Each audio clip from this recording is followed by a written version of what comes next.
Vocês reconheceram essa música? Lá na aula 13 a gente já ouviu ela. Antes de passar ela novamente, falar um pouquinho sobre como funcionam as notas num piano, né? O piano fica mais fácil graficamente para a gente entender. Ali a gente vai ter os conjuntos de notas, né? Que começam ali na nota Dó e vai subindo. Se vocês perceberem bem, é um padrão que se repete. Então, a cada 7 notas, eu vou ter esse som, essa graduação, essa escala aumentando. Vamos lembrar lá da escadinha, né, que a gente falou no início quando vimos o vídeo da flauta. É mais ou menos isso que acontece aqui. Então, você tem ali, começando pelo Dó, depois Ré, Mi, Fá, Sol, Lá, Si. As notas, as teclas pretas, elas são semitons, elas são tons intermediários. A gente não vai falar sobre isso hoje só para não complicar muito, tá? Então perceberam que o padrão vai se repetindo? Isso quer dizer que cada vez essa sequência, essa escala, vai ficando mais aguda. Então a gente começa ali com uma oitava mais grave, a primeira oitava. O que é a oitava? Oitava é quando eu tenho a escala, que vai até Si, e eu acrescento o próximo Dó. Então a oitava seria Dó, Ré, Mi, Fá, Sol, Lá, Si, e mais um Dó agudo, né? Um pouco mais agudo que o anterior. E assim começa a próxima escala, nesse mesmo Dó, e vai acontecendo de oitava em oitava. Então aqui, nessa representação das teclas, a gente tem um conjunto com 3 oitavas, certo? Aproveitando que eu falei isso, lembraram agora a música? A gente viu a Sonata 11, que é uma música do Mozart, né? Lembrando que uma sonata é uma música que tem 3 partes. Esse trecho é o terceiro movimento, a terceira parte, né? Que é a ala turca, que é a mesma música que aquele artista de rua estava tocando nos copos. Olha que interessante. Então, já que a gente estava falando de timbre, né? Muda totalmente quando se faz nos copos e aqui no piano. Agora eu gostaria então que vocês tentassem acompanhar a duração dessas notas. Sabe aquele exercício que eu mostrei a duração ali na partitura? Aquela partitura que a gente está vendo é dessa música aí. Então tentem lembrar daquela duração, né? O ta-ta-ta-ta-tan, ta-ta-ta-ta-tan, ta-ta-ta-ta-ta-ta-ta-ta-ta-ta. E você vai tentando tocar junto, tá? Usa a mesa ou pode tentar fazer nas suas garrafinhas. Tenta acompanhar a música. Vamos ouvi-la.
Então, conseguiu acompanhar? A nota fica bem rápida, né?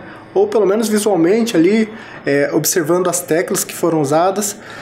Nessa música, nessa composição, são usadas mais as teclas centrais do piano, né? Vamos seguindo aqui então. Tem um outro elemento que só entra na partitura lá no século XVII, que é conhecido como intensidade. O que é intensidade? Vou propor aqui mais um exercício bem rápido. Se você começar a bater o seu dedo na palma da mão, você produz um som. Quando você vai aumentando, coloque 2 dedos. 3, 4. Agora as 2 palmas. Você percebe que o som vai ficando mais forte? Isso é a intensidade de um som. Certo? Então, que também pode ser crescente e decrescente. Você aumenta a força, você diminui a força. Se for um equipamento eletrônico, né, isso vai ser medido em potência. Se for um instrumento, por exemplo, uma bateria, isso é na força que você coloca para tocar o instrumento, ou até no corpo mesmo, é a força que você deposita nas batidas, né? Muito bem. Ali na partitura, a força é indicada com algumas letras. Viram ali que tem um MP, que está circulado, um P, um F, né? Como a partitura foi lá concebida primeiramente lá no italiano, então as palavras estão em italiano também. Fuerte, mezzo fuerte e assim por diante. Essas palavras, essas letras, melhor dizendo, são abreviações dessas palavras. Então, piano, por exemplo, a gente toca mais fraco. Fuerte, ou esforçando, é mais forte e assim por diante. Eu vou propor um exercício para vocês. Lá no início eu pedi que vocês selecionassem, então, novamente, os copos ou as garrafinhas que vocês já fizeram na aula anterior. Aqui a gente vai usar só 5, então eu vou separar essas 3. Eu vou deixar da azul em diante.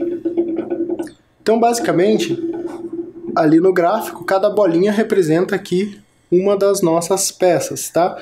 O azul é o mais grave e o vermelho vai ser o mais agudo. Eu vou dar um tempo.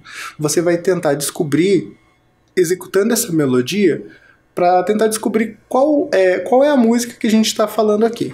Então, vamos lá.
Muito bem, gente, voltando aqui. Espero que tenham conseguido identificar qual é a música. Eu vou fazer aqui um pouquinho mais lento, né?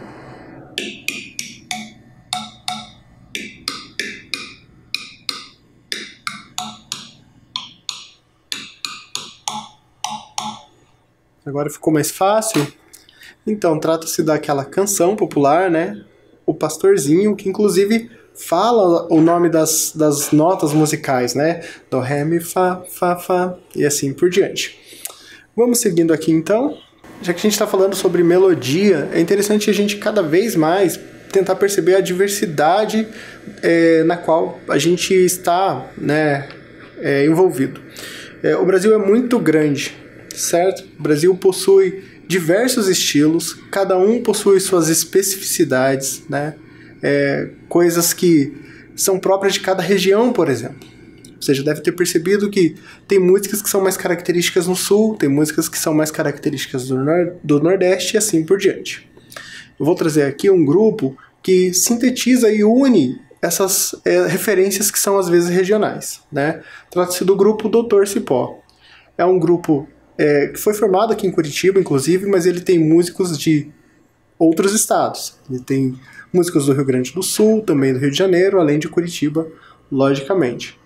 É um grupo de música instrumental que, como eu falei, reúne essas diversidades de estilos, né? Essa música, por exemplo, que eu vou mostrar para vocês, chama-se Afrogaúcho. O nome já dá uma pista aqui do que vem a ser. Vamos ouvir então e depois eu falo um pouco mais.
então, o que achou da música? Conseguiu perceber essas referências?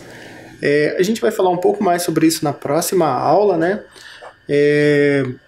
Aqui a gente pode perceber que tem algumas nuances da música gaúcha, né? E também outros elementos, por exemplo, do samba, alguma coisa assim, que já remete a outro gênero musical.